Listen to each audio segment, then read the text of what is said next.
Hi, good morning all. How are you? Kemcho. Welcome back to the 12th standard commerce lecture. This is the lecture number 14th. The topic is matrices. Okay, in last lecture we have seen the operations which are useful for doing elementary transformation and the method to find out inverse of a matrix.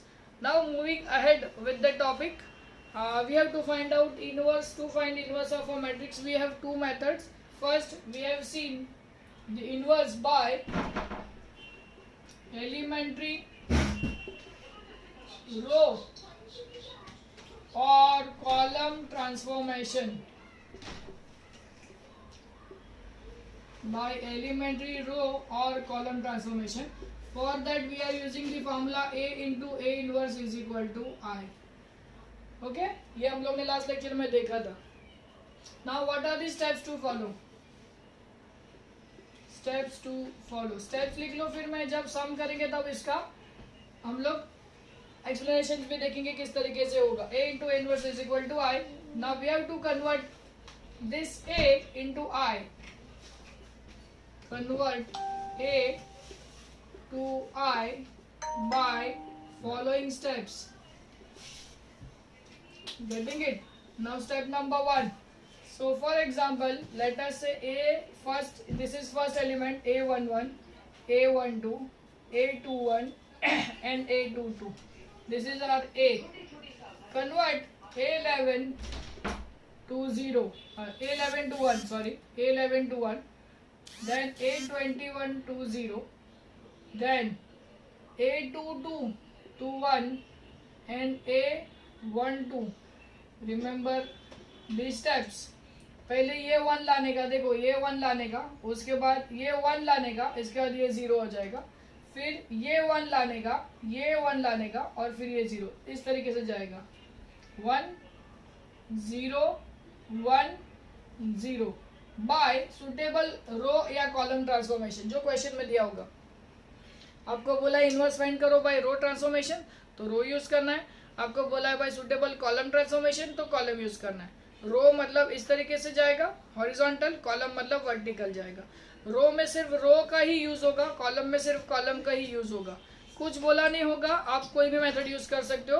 We can follow the row transformation method if nothing is given.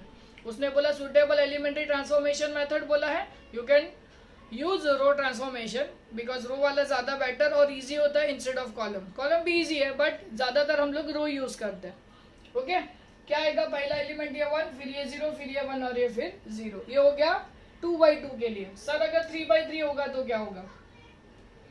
अगर 3/3 होगा तो A11 A12 A13 A21 22 23 31 32 33. अभी समझना, इसको पहले 1 लाना है. A11 should be equal to 1 and this to 0. A21 and A31 to 0. Okay ये आ गया पहला स्टेप ये 1, फिर दूसरा स्टेप ये 1, ये 0 और ये 0. नेक्स्ट स्टेप ये वाला जो नंबर है दैट इज A22, उसको 1 लाना है और ऊपर नीचे के दोनों number that is A12 and A32 को 0 लाना है. ये किस तरीके से लाएंगे मैं आपको बता दूंगा, पहले आप ये समझ लो. फिर A33 को लाना है 1 और ये ऊपर दोनों नंबर को लाना है 0. A23 and A30. एक बार फिर से समझाता हूँ मैं. इसको 1 लाना है, 2/2 होगा तो ये 1 और फिर इसके नीचे ये 0, फिर ये 1 और इसके ऊपर का 0, ये 1 0 1 0 आ जाएगा तो आई में कन्वर्ट हो जाएगा. 3/3 में के लिए इसको 1 लाना है, फिर ये दोनों को 0 लाना है. अच्छा आप ये दोनों में इसको पहले लाओ या इसको पहले लाओ, कोई भी ला सकते हो. इसमें कोई रूल नहीं है कि भाई इसी को पहले आना चाहिए इसी को. ये दोनों में से जो भी पहले 0 आएगा चलेगा. पहले ये 0 लाओ फिर उसके बाद ये 0 आओ चलेगा, या पहले ये 0 लाओ और इसके बाद ये 0 लाओ तो भी चलेगा.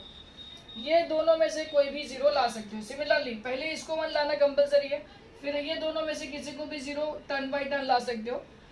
फिर इसको 1 लाना है और ये दोनों में से किसको भी 1 by 1 0 ला सकते हो.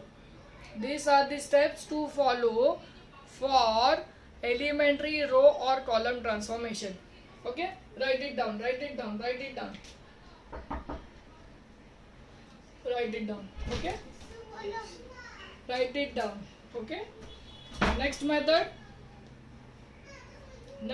is to find out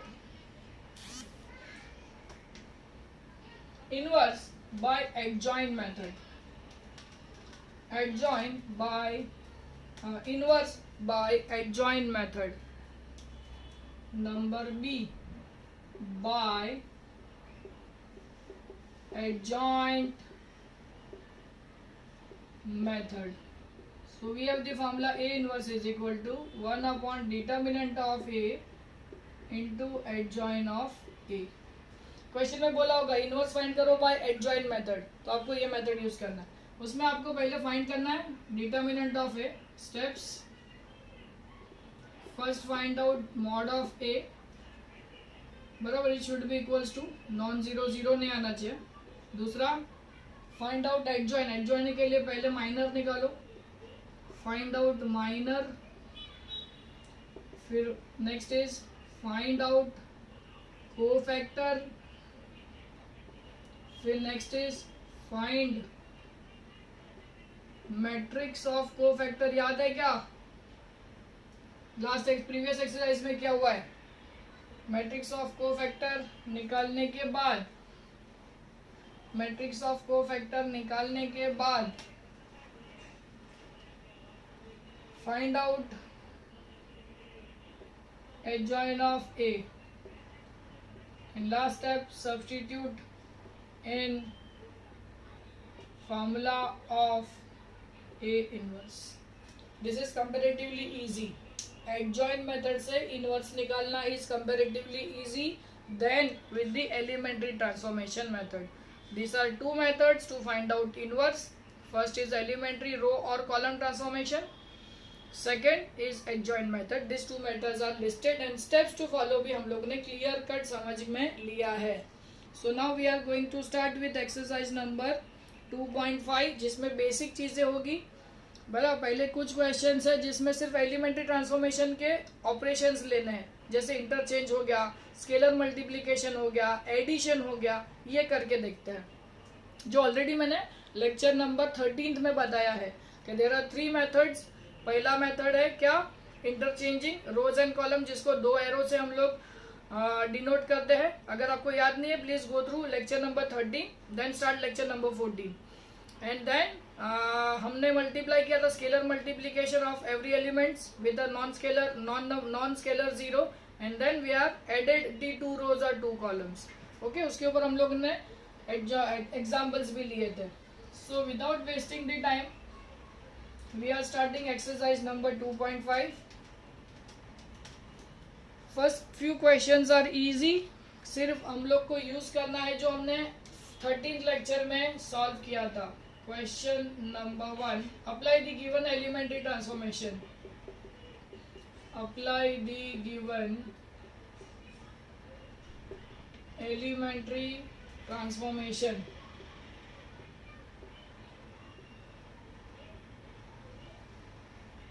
Each of the following matrices. Okay, 3 minus 4 2 2 R1 interchange R2. Very easy. Question number 2, 2 4 1 minus 5 C1 interchange C2. Again this is easy. Question number 3, एक एक स्टेप के आंसर है. 3 1 minus 1 1 3 1 minus 1 1 3 3 R2 करना है और उसके बाद C2 में चेंज करना है C2 minus 4 C1 and C2 में चेंज करना है C2 minus 4 C1. Okay, let us take this as one by one. R1 interchange R2. Let A is equal to 3 minus 4 2 and 2. Now this is my R1, this is my R2. Interchange का sign है. R1 interchange R2. Getting it? तो R1 की जगह पे R2 डाल दो, so this will be 2 2 and 3 minus 4. This is done. C1 interchange C2. Now again this is A is equal to, let A is equal to 2 4 1 minus 5. Getting it? This is C1 and this is C2. Operation is C1 interchange C2. I have to rub this. चलो बाद में लिख देते हैं अपन, कोई problem नहीं. C1 interchange C2, ये मेरा है C1 और ये मेरा है C2. ऑपरेशन करना है C1 इंटरचेंज C2. सो C1 इंटरचेंज C2, कॉलम 1 की जगह पे 2 और 2 की जगह पे 1, तो 4 minus 5 and 2, 1. ये अपन ने लास्ट लेक्चर में भी देखा था. इसी का एक रिकैप भी आ गया और अपने 2 क्वेश्चन इस तरीके से सॉल्व हो गया. So moving ahead with question number 3. Easy है, हाँ, कोई भी प्रॉब्लम नहीं है. क्वेश्चन नंबर 1 का last question, question 3. Question number 3 which is 3 1 1 1 3 1 minus 1 1 3. okay, what you have to do, 3R2 and C2 में चेंज करना है C2 minus 4C1. now listen to me very very very carefully. let A is equal to, easy है लेकिन ध्यान देना जरूरी है, 1 3 1 minus 1 1 3. पहले ये R1 है, ये R2 है और ये R3 है. सिमिलरली ये C1 है, ये C2 है और ये C3 है. ठीक है, ये लिखने का जरूरत नहीं है अपने को, अभी मालूम पड़ गया. नाउ क्या करने बोलते हैं, 3R2, ये R2 है, 3R2 मतलब R2 को, सिर्फ R2 को 3 से मल्टीप्लाई करो, सिर्फ R2 को 3 से मल्टीप्लाई. तो R1 को सेम लिख दिया, R3 को सेम लिख दिया, R2 को 3 से मल्टीप्लाई, 3 1 जा 3, 3 3 जा 9, 3 1 जा 3. ये आ गया R2. नेक्स्ट ऑपरेशन क्या करने बोला है, नेक्स्ट ऑपरेशन क्या करने बोला है, C2 में चेंज करना है. नेक्स्ट ऑपरेशन क्या करने बोला है, C2 में चेंज करने बोला है, C2 में चेंज करना है. C2 में चेंज, क्या चेंज, C2 minus 4C1. अब ये वाला पार्ट गिनो, ये लेटेस्ट स्टेप है ना, इसी को लेना है. This is C1 C2 C3. किस में चेंज बोला है, C2 में. तो C2 में चेंज होगा तो बाकी के दोनों कॉलम एज इट इज लिख दो, 1 3 3. बहुत ध्यान से सुनना, C2 में चेंज है. C2 ये रहा -4C1, मतलब ये 4 से मल्टीप्लाई होना चाहिए. ये 4 से मल्टीप्लाई होगा तो 4 3 जा 12, 4 3 जा 12, 4 1 जा -4, 4 इंटू -1 इज -4. फिर से बोलता हूँ, C2 -4C1 करने बोलता है, C2 -4C1. तो ये 4 से मल्टीप्लाई होने के बाद माइनस करना है. तो अज्यूम करो इसको 4 से मल्टीप्लाई किया तो ये क्या हो गया, 12 12 और -1. अभी C2 -4C1, 1 -12 क्योंकि ये 4 से मल्टीप्लाई हुआ है. सो 1 -12 यहाँ पे आएगा -11, 9 -12 यहाँ पे आएगा -3 और 1 माइनस ऑफ -4 ये आ जाएगा +5. अच्छा, ये 4 से अज्यूम ही करना है, इसको 4 से मल्टीप्लाई करके यहाँ पे 12 12 -4 नहीं लिखना है क्योंकि C1 में कुछ भी नहीं होगा. किस में चेंज होगा, सिर्फ C2 में चेंज होगा. यहाँ पे लिखा है C2 में चेंज करो, क्या चेंज करो, C2 -4C1. तो 4C1 किसके लिए चाहिए, सिर्फ C2 से माइनस करने के लिए चाहिए. तो ये अज्यूम करना. अच्छा, आप साइड पे लिख सकते हो आपके रेफरेंस के लिए कि 4C1 में होने के बाद ये हो गया 12 12 और -4. अभी माइनस करो, 1 -12 -11, 9 -12 -3, 1 -4 +5. इसका जरूरत नहीं है. गेटिंग इट, समझ में आ रहा है, ध्यान से समझ. क्या किया अपन ने, पहला 3R2, पहला ऑपरेशन बोला है सिर्फ 3R2, तो R2 को 3 से मल्टीप्लाई कर दिया, 3R2, R2 ये रहा, 1 इंटू 3 3, 3 इंटू 3 9, 1 इंटू 3 3. फिर एंड बोला, एंड, उसके बाद ये, इसके बाद आपको C2 में चेंज करना है, C2 -4C1. C2 क्या है, दिस इज आर C2 और ये 4C1, तो ये दोनों के बीच में माइनस करना है. लेकिन ये 4C1 नहीं है, ये तो सिर्फ C1 है. तो पहले इसको 4 से मल्टीप्लाई करो, इसको 4 से मल्टीप्लाई करोगे तो आपको मिलेगा 12 12 और -4. अभी माइनस करो, 1 -12 इज -11, 9 -12 इज -3, 1 -4 विल बी 5. और ये दोनों एज इट इज लिख दो, हो गया। C2 4 C1, this is our answer. I hope you have understood,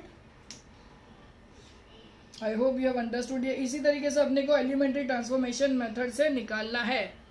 okay, getting it? एक बार फिर से रिकैप करो। नेक्स्ट वीडियो मैं क्वेश्चन नंबर 2 से चालू करूंगा।